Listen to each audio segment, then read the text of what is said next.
At 3.5 years old, um, that's when the chaos in my home began. My father was in Ossining State Prison, otherwise known as Sing Sing State Penitentiary, for armed robbery. I didn't meet my father until I was 3.5 years old. I remember vividly looking out the window the day that he was released and came home. And my mother said, "That's your father down there." And my mother went down and I watched my mother greet him and hug him. I remember it like it was yesterday. And I never connected with that man, never, ever.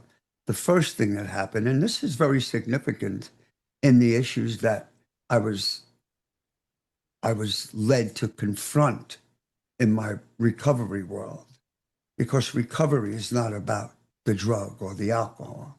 Recovery is about the trauma.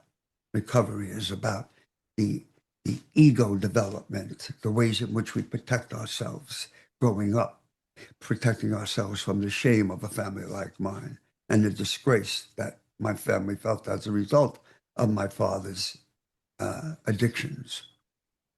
So that guy comes into our house at 3.5 years old. And the first thing that happened to me is I was shifted out of my mom's bedroom.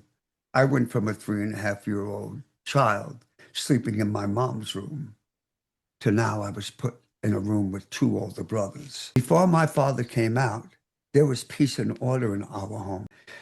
My brother Jim said the best 3.5 years of the Davis family's life were the years that my father was in prison, because when he came out, the energy shifted.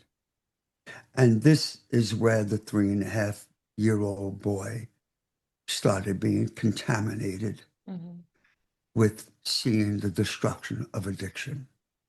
All of a sudden, the energy shifted. All of a sudden, within a year, year and a half, the food wasn't consistent. We were going without nourishment on a daily basis. But again, the energy started shifting. And then the fights started happening. Then we were witnessing domestic violence, 4 or 5 years old.